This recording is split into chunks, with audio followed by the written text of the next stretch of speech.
Ukraine मामले में उत्तराखंड के पूर्व मुख्यमंत्री हरीश रावत ने गहरी चिंता जताई है। उन्होंने कहा इस मामले में केंद्र सरकार निश्चित तौर पर बातचीत कर रही होगी, लेकिन प्रधानमंत्री को देशवासियों को आश्वस्त कराना चाहिए कि वहां फंसे नागरिकों को निकालने के लिए क्या कदम उठाए जा रहे हैं। पिछले कुछ हफ्तों से स्पष्ट लग रहा था कि युद्ध होगा।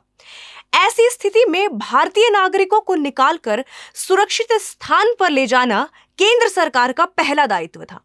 उत्तराखंड के भी तमाम छात्र वहां अध्ययन करने गए थे, वे भी फंसे हैं। उनके माता पिता और प्रत्येक देशवासी बहुत चिंतित हैं। केंद्र सरकार ही बातचीत कर वहां फंसे छात्रों को निकाल सकती है।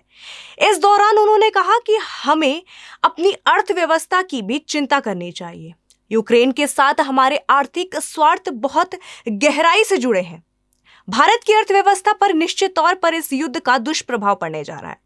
प्रधानमंत्री को देश को आश्वस्त कराना चाहिए कि किस प्रकार से सरकार इस दुष्प्रभाव को रोकने के लिए कदम उठाने जा रही है। यूक्रेन की स्थिति बहुत चिंताजनक है।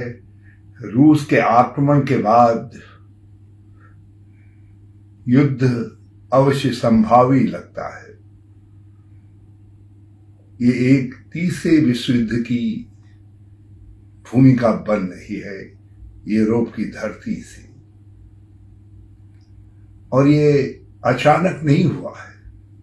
बहुत लंबे समय से स्थितियां बन रही थी, और पिछले कुछ हफ्तों से तो ये स्पष्ट लग रहा था कि आक्रमण होगा, युद्ध होगा। तो ऐसी स्थिति में भारत के नागरिकों को सुरक्षित स्थान पर निकाल करके ले जाना भारत का पहला दायित्व है। उत्तराखंड के भी छात्र बड़ी संख्या में जो वहां अध्ययन करने के लिए गए थे फंसे पड़े। माँ बाप बहुत चिंतित हैं, प्रत्येक भारतवासी बहुत चिंतित है। कहा जा रहा है कि वहां छात्रों के पास डॉलर उपलब्ध नहीं है, निकासी का कोई रास्ता है नहीं। केवल भारत सरकार ही रूस से और यूक्रेन से बातचीत कर सेफ पैसेज निकाल सकती है।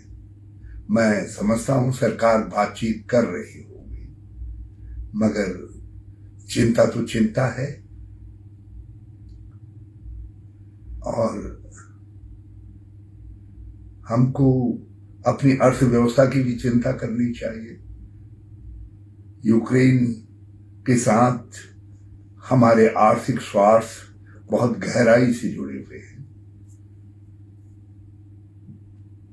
भारत की अर्थव्यवस्था पर इस युद्ध का निश्चित तौर पर दुष्प्रभाव पड़ने जा रहा है। प्रधानमंत्री को देश को आश्वस्त करना चाहिए कि किस प्रकार से इस दुष्प्रभाव को रोकने के लिए सरकार कदम उठाने जा रही है। अगर आप हमें फेसबुक पर देख रहे हैं तो हमारे पेज को लाइक करिए, यूट्यूब पर देख रहे हैं तो हमारे चैनल को जरूर सब्सक्राइब करिए और बेल आइकन का बटन दबाना ना भूलें। उत्तराखंड की तमाम छोटी बड़ी खबरों को जानने के लिए बने रहिए हमारे साथ।